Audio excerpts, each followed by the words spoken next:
Non, c'est faux.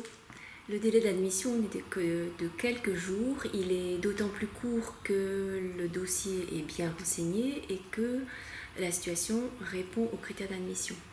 Alors, quels sont ces critères d'admission ? En résumé, les unités de soins palliatifs accueillent les situations complexes de fin de vie. La complexité peut être liée à des symptômes physiques, psychologiques difficiles à soulager. Il peut s'agir de situations sociales complexes, de questions éthiques difficiles. Voilà, donc c'est finalement plus la complexité des situations qui sont déterminantes plutôt que la proximité supposée du décès.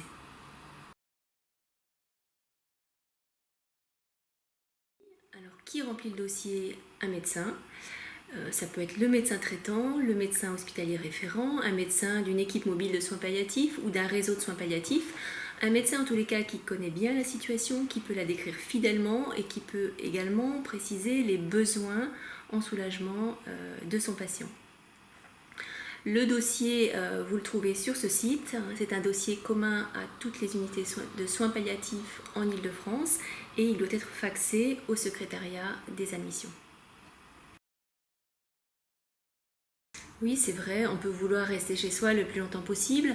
Il faut en parler avec son médecin référent, avec ses proches. Parler de soins palliatifs, c'est pas facile, mais ça permet à chacun de cheminer. On peut faire une demande d'admission dite anticipée, ce qui permet, donc ça n'est pas une réservation, mais ça permet, le moment venu, soit d'éviter un passage par un service d'urgence, soit de raccourcir le délai d'admission quand la situation devient critique à domicile et que le malade ou ses proches s'y sentent en insécurité.